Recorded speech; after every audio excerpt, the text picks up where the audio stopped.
I took my wife in for surgery to keep her alive. When we came back, I lost my own life. The taxi stopped in front of the lake house I had built with 30 years of work. But the white gate was gone. The familiar lock wasn't there. A stranger stood on my porch and said calmly, "You're trespassing on private property." I looked down at Martha in her wheelchair. She whispered, "Did we come to the wrong house?" I didn't answer, because in that moment, I understood. Something had been broken forever. Before I go on, please subscribe to the channel so you don't miss stories like this. And if you're listening at home in your car or late at night, leave a comment and tell me where you're listening from. Now, let me tell you what happened right after that question. I didn't answer Martha's question. I just opened the car door, walked around to the back, placed my hands on the wheelchair, and eased her down. The driveway in front of the house sloped slightly. Years ago, I had poured bag after bag of small gravel there so Martha could wheel herself into the garden every morning. Now the gravel was gone. In its place was a smooth sheet of concrete, flat cold like a statement that didn't need words. This place was no longer meant for us. Martha lifted her head and looked around. Her eyes moved across windows with unfamiliar curtains, spaces where her flower pots used to be. I saw her hands tighten around the armrests of the chair. She didn't say anything. She understood. We had lived together long enough not to need explanations in moments like that. I stepped onto the porch. The feeling under my feet was wrong. The old wooden boards that used to creak in familiar ways were gone, replaced by something new. I knocked on the door. Not the polite knock of a visitor, but the knock of a man coming home after a long trip. The door opened. A man I had never seen stood in front of me. He looked me up and down his eyes, stopping at the wheelchair behind me. "What do you want?" he asked. "I'm home," I said. My voice was low, steady. He gave a small smile like he'd heard this story before. "This house doesn't belong to you anymore. It's our company office now." I didn't argue. I looked past him. The living room where I used to read the paper every morning had been rearranged. Clean, polished, lifeless. No family photos on the walls. The wooden clock I had repaired again and again over the years was gone. Everything was spotless and completely empty. I turned back to Martha. She looked at me calm in a way that surprised me. She had spent 8 weeks in a recovery room in Singapore, surrounded by medicine, smells, white lights, and long stretches of silence.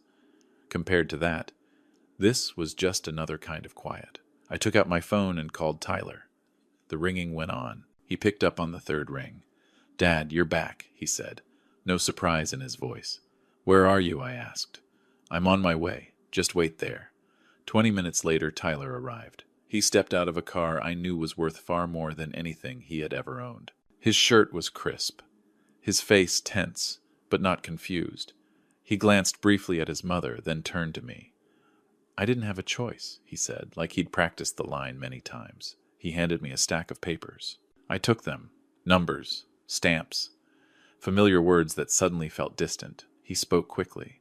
About overseas medical costs going beyond expectations, about things getting out of control, about doing what he had to do to protect the family. I listened, not because I believed him, but because I wanted to see how far he would go.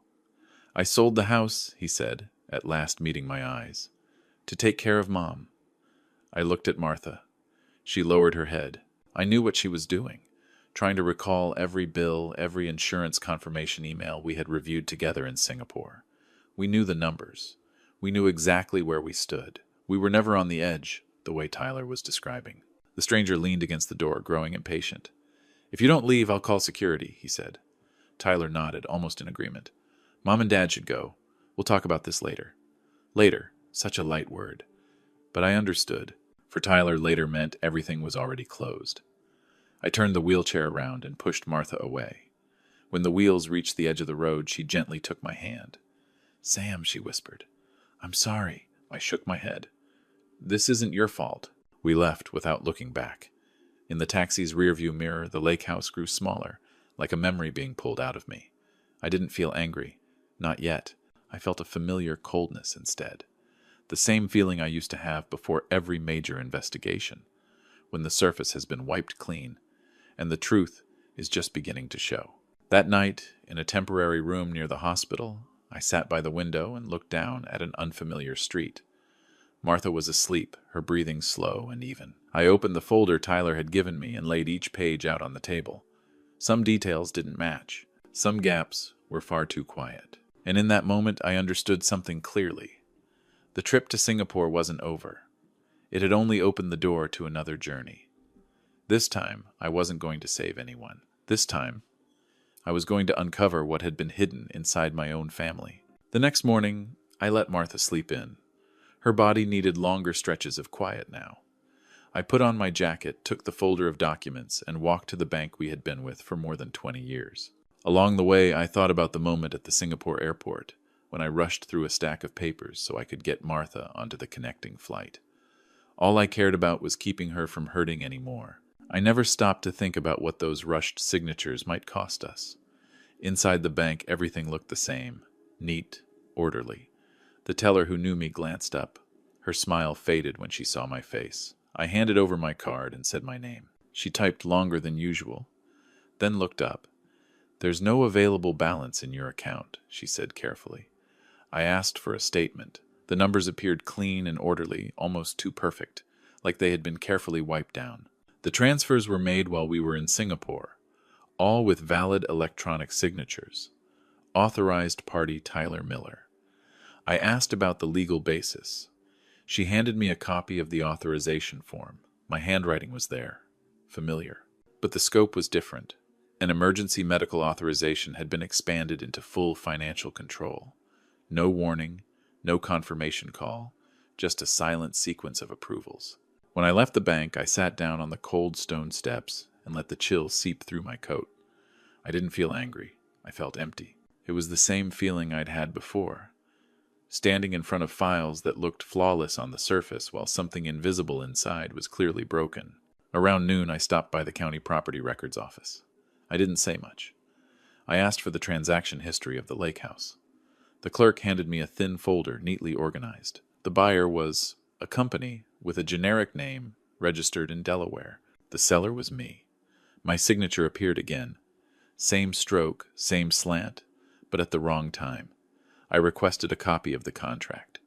Some clauses were written carefully enough for a non-expert to overlook. The signing date matched the day Martha went into surgery. The buyer's contact address led to a shared office rented by the hour. The preparer of the documents, Jessica. The name sat on the page, calm and cold. I returned to the rental room after dark. Martha was sitting by the window, the sunset resting softly on her face. She asked where I had been. I told her I'd stopped by a few places. I didn't say everything. I wanted her to eat first. When I opened the cabinet, I noticed the medicine box Martha brought back from Singapore had been moved. The lid was open. Several blister packs were missing. I asked her about it. She looked down at her hands. Tyler said, "We don't need those anymore," she said. He said, "The doctors here would prescribe new ones." I said nothing. I called Tyler. He didn't answer. That night, Martha was in more pain. I sat beside the bed, listening to her breathing grow heavier.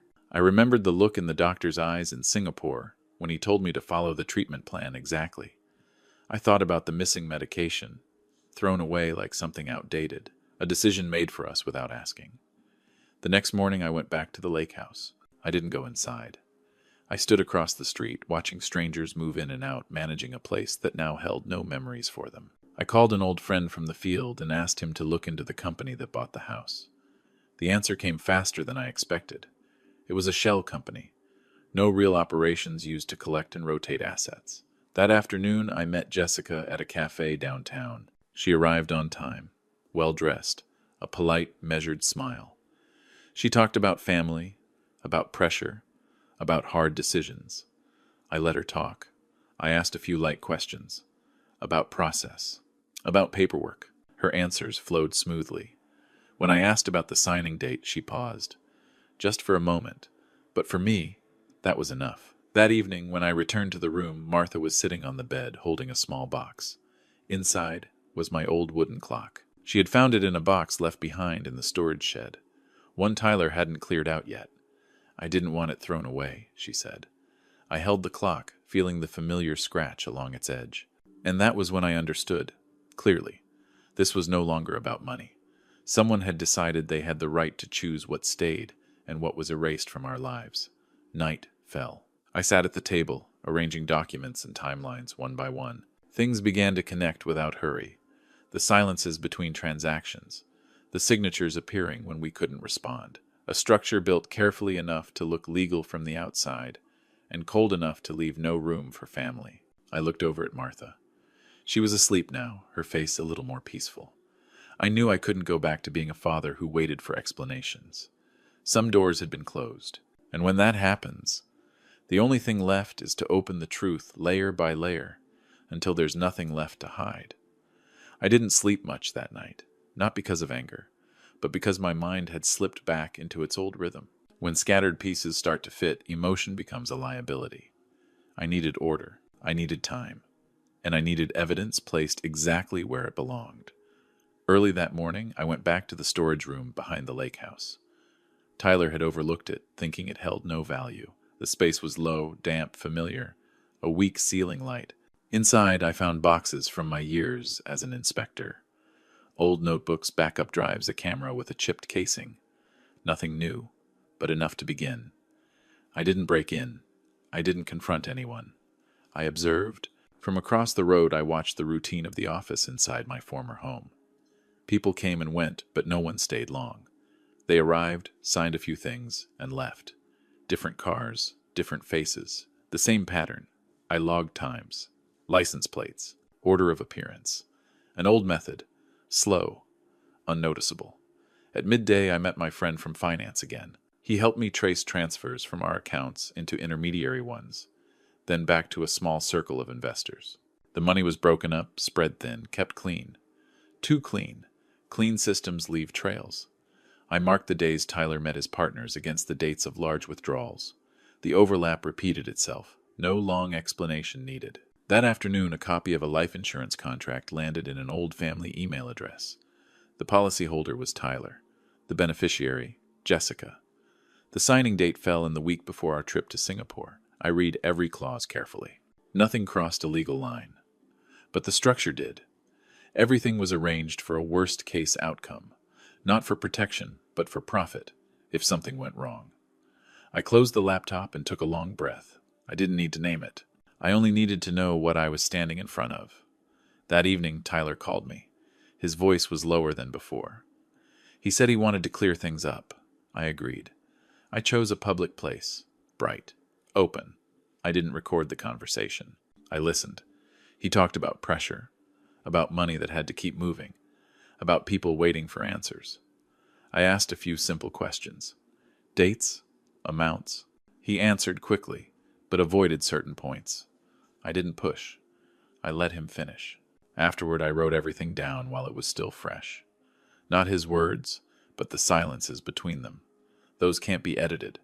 Over the next few days, I worked on a fixed schedule. Mornings took Martha to follow-up appointments. Afternoons handled paperwork.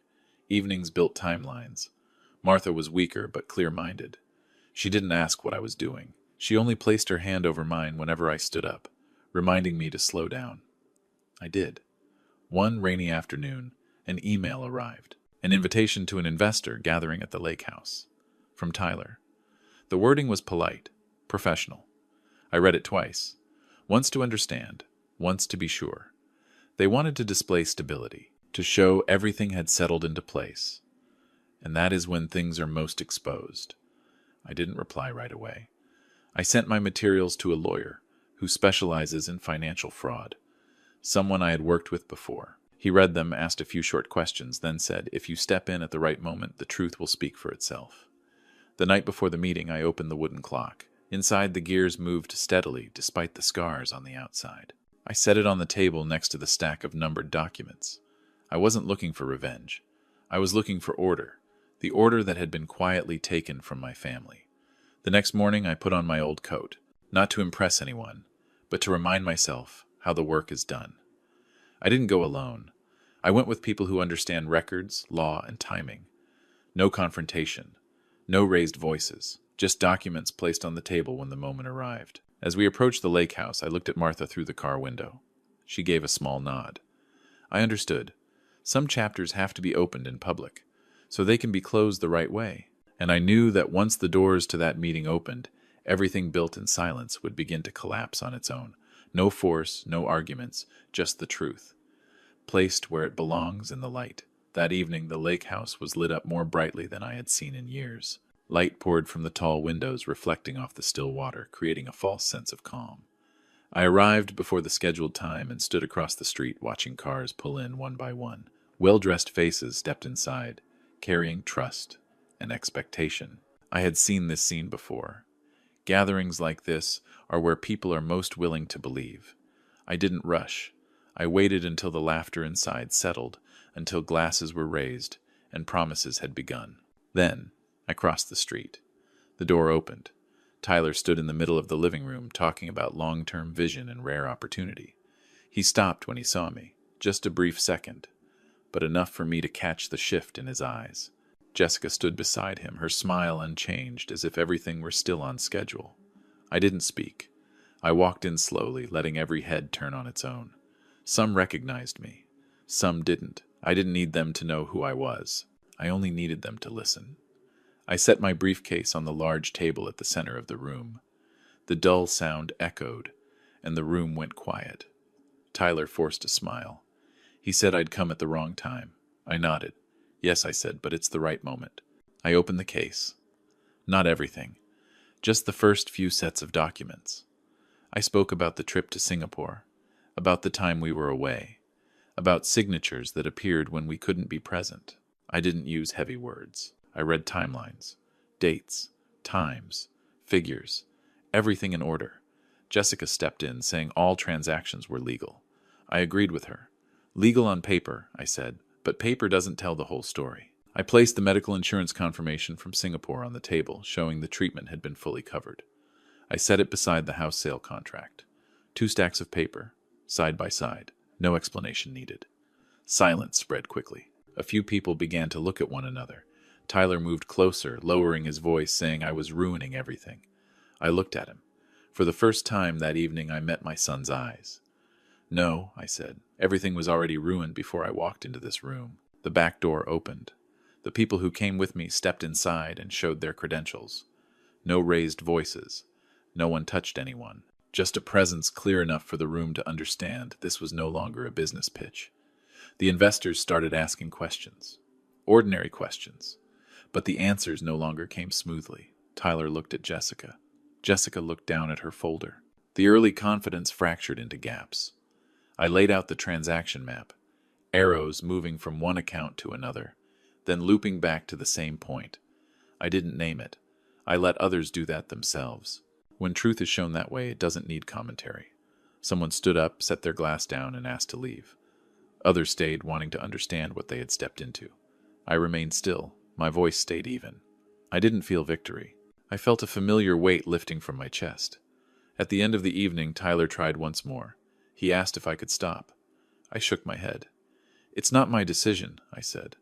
I'm only showing what already happened. Jessica stayed silent. For the first time, she had no prepared answer. When they were asked to step outside for separate discussions, the room was nearly empty. The lights were still on, but the laughter was gone. I gathered the papers and placed them back in the case. I stepped onto the porch where wind rose off the lake, carrying the cold scent of water. I stood there for a moment, looking back inside. The house was still the same house, but it no longer had the right to hold me. When I turned away, no one called out, maybe because there was nothing left to say. I walked slowly down the steps, each one like a period at the end of a long sentence. That night, I didn't go straight back to the rental room. I drove along the water, letting my thoughts settle. I knew that after the light of this evening would come long days of paperwork, questions, and consequences. But I also knew the hardest moment had already passed, not when strangers claimed my home, but when I chose to walk into that room with the truth and let it do the work on its own. The days after that evening moved more slowly than I expected. There was no noise, no chaos, just one appointment after another, questions asked in neutral voices and folders growing thicker page by page. I participated just enough. I answered when asked. The rest I let the system do what it does. My part was finished the moment I placed those papers on the table that night. Tyler and Jessica stopped contacting me. That didn't surprise me. Some relationships don't end with a conversation. They end with a long, deliberate silence. I didn't try to break that silence. I accepted it as something inevitable. Martha recovered slowly but steadily, In the mornings, she sat by the window, sipping tea, watching people pass by. The pain didn't disappear overnight, but it no longer came in waves. I learned to be patient alongside her. We didn't talk much about what had happened, not because we were avoiding it, but because we both understood there are things you move through, not revisit. When all matters related to the lake house were settled, I went back one last time, not to stay, but to close the door properly. I walked through each room without rushing. Bare walls, corners renovated in a way that felt hollow. I wasn't looking for memories. I was only making sure there was nothing from the present left behind. I decided to sell the house. The decision came naturally without debate. That place had completed its role in my life. Holding on would only add weight. I didn't use the money to buy something bigger. A portion went to make sure Martha's treatment would never be interrupted. With the rest, I created a small fund. I called it the Guardian Heart. Not to leave a mark, but as a reminder. The fund provides legal support for older people, pushed aside by those they once trusted. I'm not the face of it. I stay in the background, making sure everything runs clean and transparent. That work gives me a familiar feeling. Not joy, but alignment. Each case handled properly is a burden set down. I don't see it as redemption or compensation. I see it as responsibility, one I can still carry while my mind is clear. A few months later, Martha and I moved to a quiet coastal town. A small apartment, a narrow balcony, plenty of light. In the mornings, we hear the ocean in the distance. In the evenings, I read the paper while Martha tends to a few small plants. Nothing special, and that is exactly why it feels light. One afternoon on the balcony, Martha asked if I had any regrets. I thought for a long time before answering. I don't regret telling the truth. I only regret not realizing sooner that silence can hurt too. I no longer follow what happens behind the closed doors of those people. I don't need every detail of the outcome. What matters is knowing I didn't turn away from the truth, and I didn't let fear do the choosing for me. One evening, I brought the wooden clock out to the balcony. I opened it and listened to the steady movement of the gears. I placed it beside Martha's hand. She rested her hand on mine, no words.